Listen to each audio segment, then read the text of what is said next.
Hello everyone, so I'm back with another medium question, 78 subsets. So in today's problem of the day, we are given an array numbers of unique elements.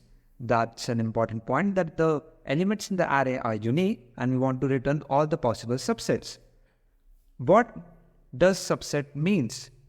If you know what a subsequence of an array is, if you don't know, subsequence is nothing, a part of array in which we can either choose to take an element or ignore it.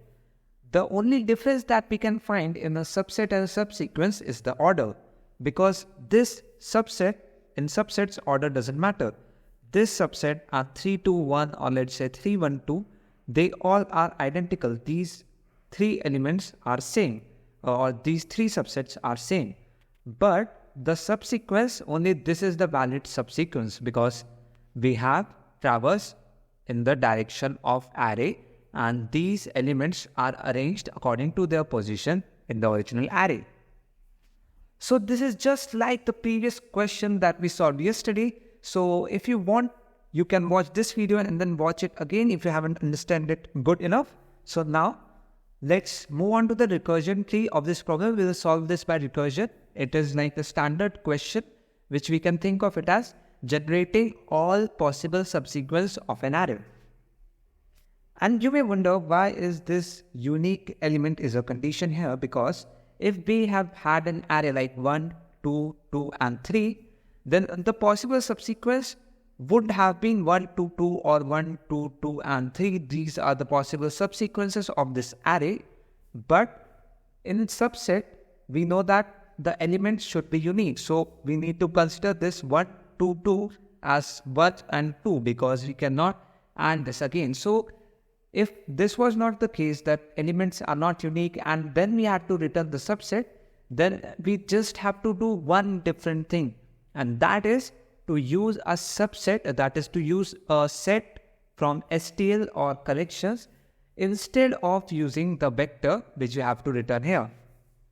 And if we needed to return vector, then we could have traverse that subset and take elements from that set or the hash set and convert them into an array. And that way we could have achieved it. But this point makes it a bit easy because now we don't need to make a set explicitly because the elements coming in the array are unique by themselves.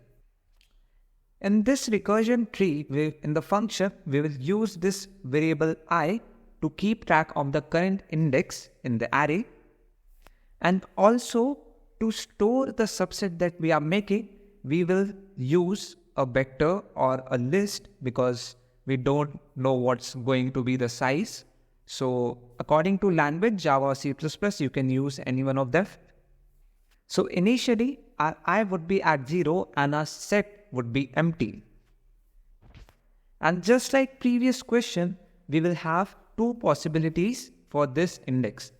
That is to include this element in our set, and second is to exclude it. So first we'll make the call of including it.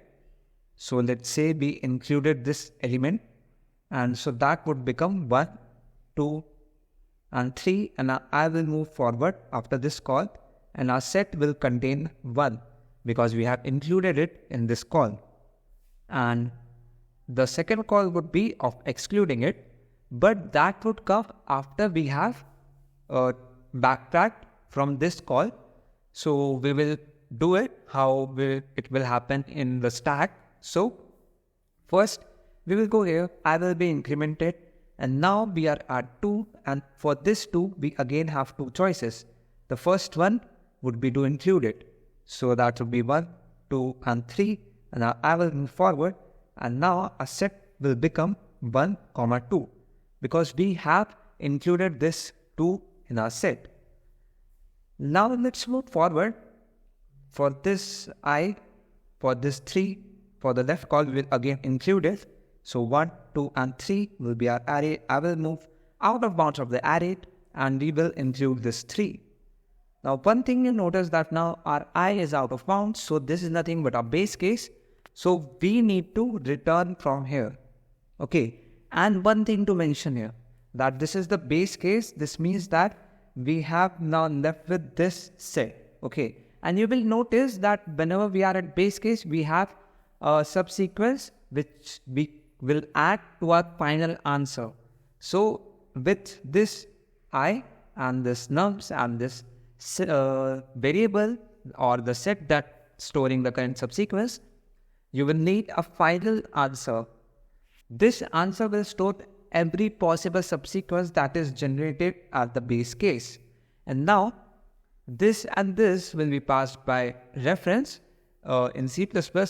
So now what is to be done is to reduce, like for every call, instead of making a new vector, you can pass it by reference. So this and this will be passed by reference. If they are passed by reference and you have included it in this call, so one problem will arise, and that problem is when you will call for this exclude call, now your 3 is included in the vector. In the previous, that is the include call for this state. In this state, you made 2 calls. First will be to include it, second would be to exclude it. But as you have included in this call, it will remain in the vector because it's passed by reference. So how are we going to deal with it? To deal with it, you just need to add one line after this include recursive call, and that is to pop back the element that you have included it. So now, by returning back this 3 will be excluded and our vector again will become 1, 2 again. Else if we don't backtrack, then this would be actually replaced by this 1, 2, 3 everywhere in this recursive calls, like here, here and everywhere where we are going to use this, it will be replaced by that, and we don't want that. So one thing you can do is not use pass by reference, or if you are passing it by reference, then you must do this to ensure that this state of the vector is maintained by removing the element after the include call. So then you remove it, and for this again we see now the exclude call. We have first included this 3 and now we are going to exclude it. So it will become 1, 2, 3, our I goes out of bounds, and our set will become 1 and 2. It will remain 1 and 2 because we haven't included 3. So again, this is our valid set 1. So if we make our answer somewhere, let's say here, so we first have a set 1, 2, 3. Now we have 1, 2, which we added just now in the base case. And now we will see for this call. While backtracking from the not include, that is the exclude call, you don't need to do anything because you haven't included that, you haven't changed the state of this vector or this set. So now we will return from here, and then this will also return from here. So now it will make the exclude call, and then it will make the exclude call for this one. Let's make it a bit here. So now the exclude call would be 1, 2 and 3, and then I will move forward, and we haven't included this 2. So this vector will contain only 1. And now it will make the include call for the left child. So that would be like this. And now if we include this 3, our set, the I will go out of bound, and our set will become 1 and 3. And this is the base case, so we will add this 1, 3. So 1, 3 is added. And now it will continue, it will backtrack, remove this 3 from this vector, and then it will make a call again. So 1, 2 and 3, and that would be excluding this 3. So I will go out of bound, and we will be left only with 1.